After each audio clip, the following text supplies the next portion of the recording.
Our next guest comes all the way from Germany. He's called the father of psychology, Privadosen, tester of urine, and socially inept. This is Wilhelm Wundt. Welcome, or should I say Guten Tag? Guten Tag. Tell us a little about where you're from. Well, I'm from Neckarau in southwest Germany, which is right about there. Is it nice there? Well, the weather's pretty nice. It rains a lot, though. You say the weather's nice. It says here that people weren't so nice to you, though. Well, there were a few incidents. Like? I'd rather not talk about it.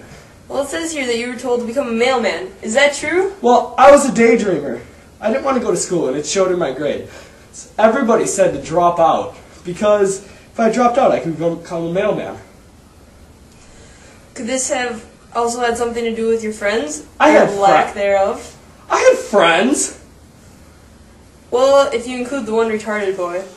Well, I graduated from Tübingen University, and then I became an MD after graduating from the University of Heidelberg.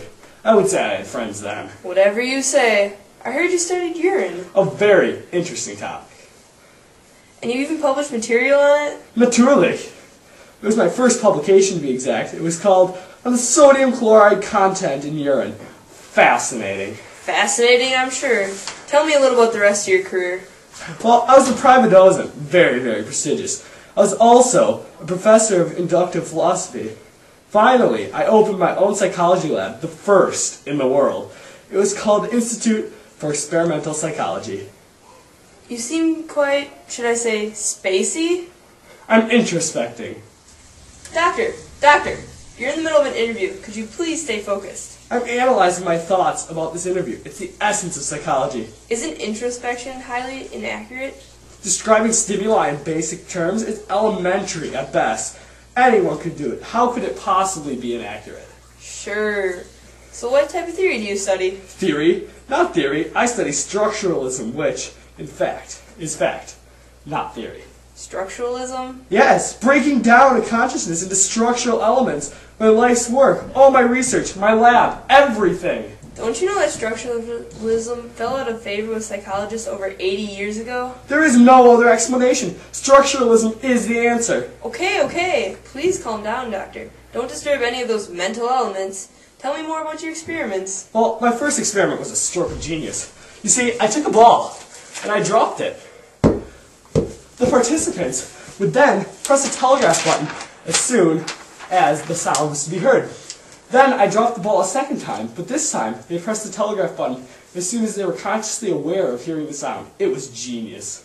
Very interesting. Are there any other theories you gleaned from your experiments? Of course!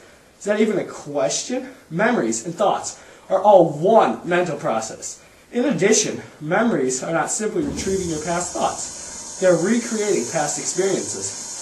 Also, I studied the language because it is one of the most important elements of psychology. I also demonstrated the differences between controlled and automatic actions. I'm surprised you haven't heard of any of these. After all, being the father of psychology, I should get a little more credit for all my genius. All you've got now to explain my work are some behavioral, cognitive, and social-cultural perspectives. They are definitely downgrade from my theories. Well, it looks like we're out of time. Thanks for watching the interview with Dr. Wilhelm Wundt.